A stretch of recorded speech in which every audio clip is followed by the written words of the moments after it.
안녕하십니까. 뉴스데스크 원주입니다. 제주항공 여객기 참사 희생자를 추모하는 합동 분향소가 강원도청에 마련됐습니다. 시청과 군청에는 조기가 걸렸고 새해 타종식과 해돋이 행사는 취소되거나 축소됐습니다. 김도균 기자입니다. 영정 없는 추모 공간, 제주항공 여객기 참사 희생자 179명을 기리기 위한 합동 분향소입니다. 지역은 다르지만 같은 국민으로서 참담하고 비통한 마음을 나눕니다. 어떻게 우리가 그 표현을 다 하겠어요. 말로 표현이 안 되고 작은 마음이나마 그냥 명복을 빌고 싶고 가족들이 빨리 안정을 찾았으면 좋겠고. 사고로 숨진 179명 가운데 강원 지역 거주자는 없었지만 강원도는 도청별관 4층에 누구나 찾아와 추모할 수 있도록 합동 분향소를 설치했습니다. 매일 오전 9시부터 밤 10시까지 운영하고 운영 종료 시점도 정하지 않았습니다. 도내 자치단체와 공공기관들은 애도의 뜻을 담아 조기를 개항했습니다. 공직자들은 가슴에 추모 리본을 달고 슬픔을 함께했습니다. 강원도에서도 좀 도와드릴 게 없는지 인력이나 장비 이런 것도 도와드릴 게 없는지 좀 알아봤고요. 앞으로 성금이나 뭐라도 도움이 될 수 있는 일이면. 연말 연시를 맞아 준비했던 각종 행사는 줄줄이 취소되거나 연기됐습니다. 춘천시는 매년 개최하던 해넘이 타종 행사를 올해는 하지 않기로 했고 원주시는 송년 콘서트를 내년으로 연기했습니다.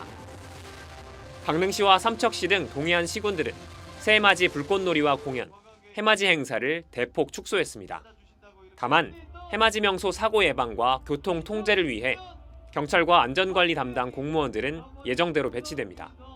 경찰, 소방, 또 전담 공무원의 배치 현황을 다시 한번 살펴보고 저희 계획들이 차분히 진행될 수 있도록 점검하겠습니다. 12.3 내란 사태에 이어 대형 참사 소식까지 전해지면서 올해 강원도의 연말 분위기는 어느 때보다 숙연해졌습니다. MBC 뉴스 김도균입니다. 제주항공 여객기 참사에 이어 김포발 제주행 여객기가 회항하면서 원주공항을 이용하는 승객들의 불안도 커지고 있는데요. 원주공항 측은 조류 충돌 등에 대비해 시설 관리를 더욱 강화하고 있습니다. 보도에 유주성 기자입니다. 제주를 출발해 원주에 도착한 여행객들이 하나둘씩 공항에 도착합니다. 179명의 목숨을 앗아간 제주항공 여객기 참사에 이은 제주항공의 회항 소식에 공항에 안전하게 도착하고 나서야 마음을 놓습니다. 착륙할 때 좀 불안한 거 있기는 했는데 흔들려서 근데 다행히 잘 착륙하고 왔어요. 평소보다 불안하긴 했어요. 다들 다행이다 하면서 다 내렸어요. 원주를 출발해 제주도를 가는 시민들도 미리 잡아둔 일정을 취소하기 어려워 불안한 마음으로 탑승을 기다립니다. 버스로 갈 수 있는 데면 버스로 가고 싶은 마음이 사실은 불안하니까 컸는데 근데 방법이 제주도 가려면 비행기 탈 수밖에 없잖아요. 그리고 일정을 미룰 수도 없고 그래서 어쩔 수 없이 사실은 왔어요.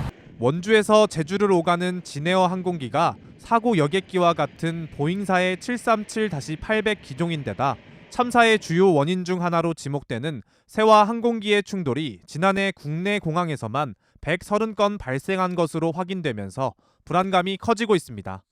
하지만 원주공항은 비행 편수가 하루 왕복 2회로 타 공항에 비해 상대적으로 적은 데다 지난 5년 동안 조류 충돌 사고가 한 번도 발생하지 않았던 만큼 지나친 불안은 경계해야 합니다. 원주공항은 민군 겸용 공항으로 평상시에는 군이 조류 충돌 예방 전담 인력을 운용하고 주말 등 군 공백 시에는 한국공항공사에서 전담 인력 2명을 운용하고 있습니다. 원주공항 운항사인 진에어 측도 국토부의 사고 항공기 동일 기종 전수조사에 맞춰 정비 점검을 강화한다는 계획입니다. 원주공항은 지금까지 큰 문제는 없었지만 불안감과 경각심이 높아진 만큼 시설 관리를 더욱 강화한다는 방침입니다. MBC 뉴스 유주성입니다. 제주항공 여객기 사고를 계기로 공항 안전에 대한 관심이 커지고 있습니다. 현재 해외 4개국의 전세기가 오가고 있고 내년에 정기 노선 취항을 앞둔 양양공항의 상황은 어떨까요? 이준호 기자가 취재했습니다. 전남 무안공항 활주로에서 제주항공 여객기가 불길에 휩싸입니다. 탑승객 대부분이 사망한 참사를 놓고 정부는 사고 원인에 대해 다각도로 조사하고 있습니다. 그런데 양양공항에서도 지난해 4월 항공기 착륙 문제가 발생했던 것으로 확인됐습니다. 승객 260명 안팎을 태우는 중대형 여객기가 착륙 당시 지면에 강하게 부딪힌 겁니다. 이 사고로 여객기의 랜딩 기어가 파손됐습니다. 양양공항 활주로의 안전 강화가 필요하다는 주장은 오래전부터 제기돼 왔습니다. 활주로 길이가 짧아 250인승 이상의 항공기 이착륙이 쉽지 않기 때문입니다. 양양공항의 활주로 길이는 2.5km, 3km가 넘는 김해나 제주공항보다 훨씬 짧습니다. 여기에다 강원 영동 지역은 봄철에 양간지풍으로 불리는 거센 바람 때문에 이착륙 안전에 더 취약합니다. 이에 따라 강원 지역에선 활주로 길이를 3.2km로 늘려야 한다는 요구가 이어져 왔습니다. 양양공항의 활주로 연장이라든가 계류장 확장 이런 것들을 중앙정부에 건의하는. 하지만 국토부의 공항개발 중장기 종합계획 등의 이 같은 요구는 받아들여지지 않고 있습니다. 양양공항은 지난달 말까지 필리핀과 몽골 등 해외 4개국에 모두 113회의 부정기 노선이 운영되고 있고 내년에는 파라타 항공이 취항할 예정입니다. 파라타 항공은 내년 6월에 도입하는 중대형기 A330 200기종을 이르면 여름에 제주 노선에 띄울 계획입니다. MBC 뉴스 이준호입니다. 이처럼 양양공항 여객기 착륙 사고 외에 지난해 횡성에서도 한 건의 항공기 사고가 발생했습니다. 지난해 3월 김포공항을 이륙해 횡성 상공에서 측량 목적으로 항공 촬영을 하던 항공기가 엔진 정지로 원주공항에 비상 착륙을 시도했지만 활주로 근접으로 착륙이 불가해 인근 둔내면 축산기술연구소 목초지에 비상 착륙했습니다. 이 사고로 항공기가 전파되고 연구소 시설이 파손됐지만 다행히 인명피해는 없었습니다.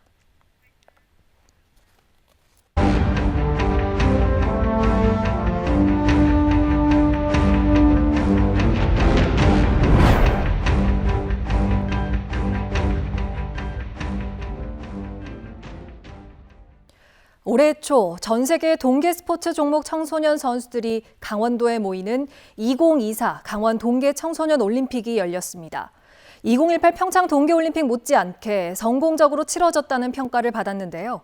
정치적 상황이 급변하며 평창 동계올림픽이 남긴 감동과 평화의 정신은 많이 희미해졌고 올림픽 시설 활용 역시 여전히 과제로 남았습니다. 윤하은 기자입니다.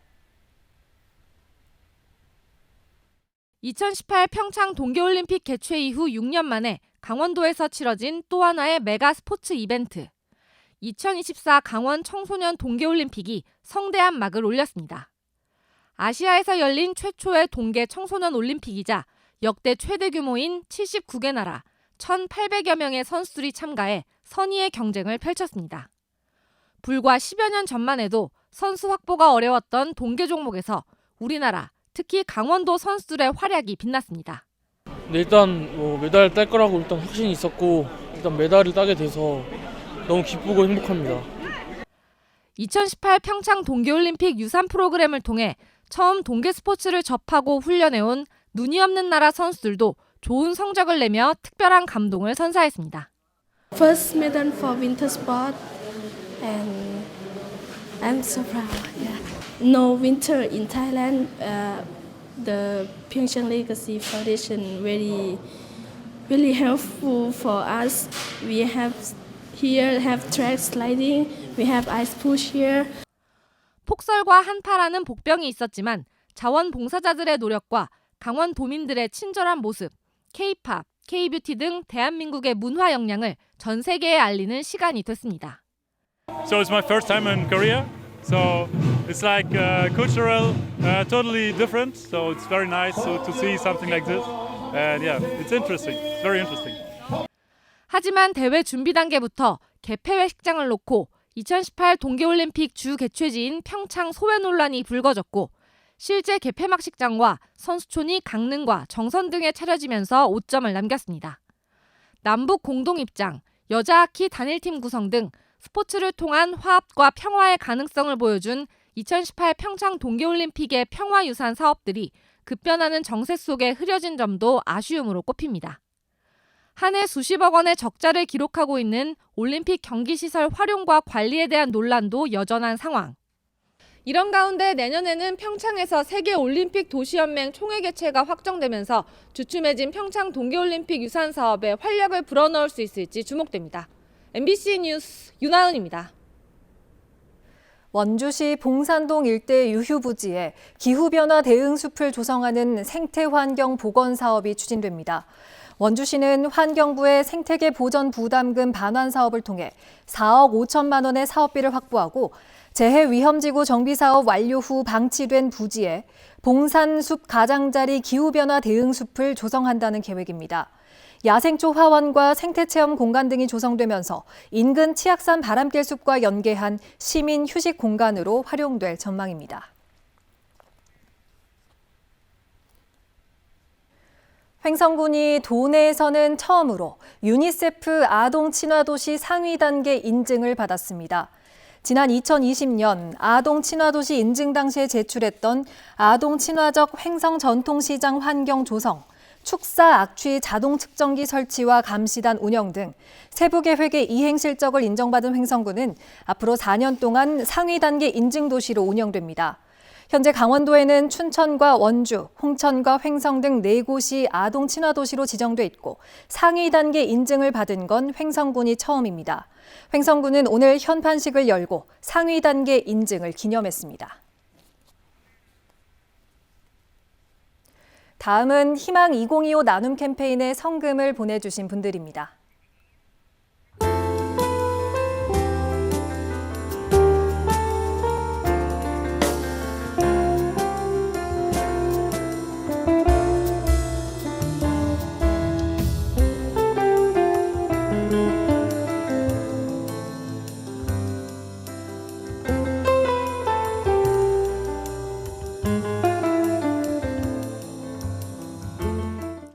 성금을 보내주신 분들께 감사드립니다.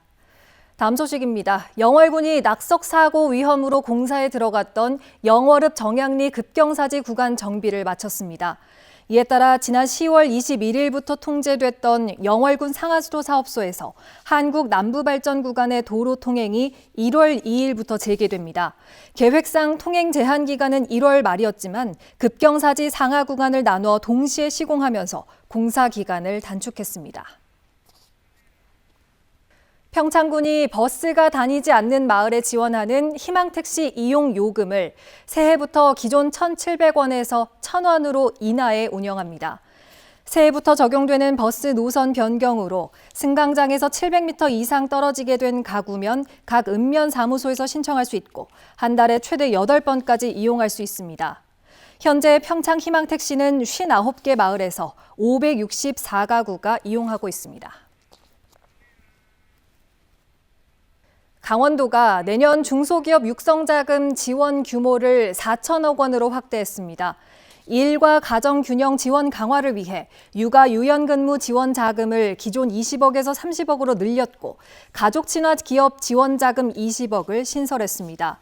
또 경영 위기 상황에 대비하기 위해 기업 위기 대응 지원 자금과 긴급 경영 예비 자금을 각각 30억 원과 70억 원 신규 배정했습니다. 지금까지 뉴스데스크 원주였습니다.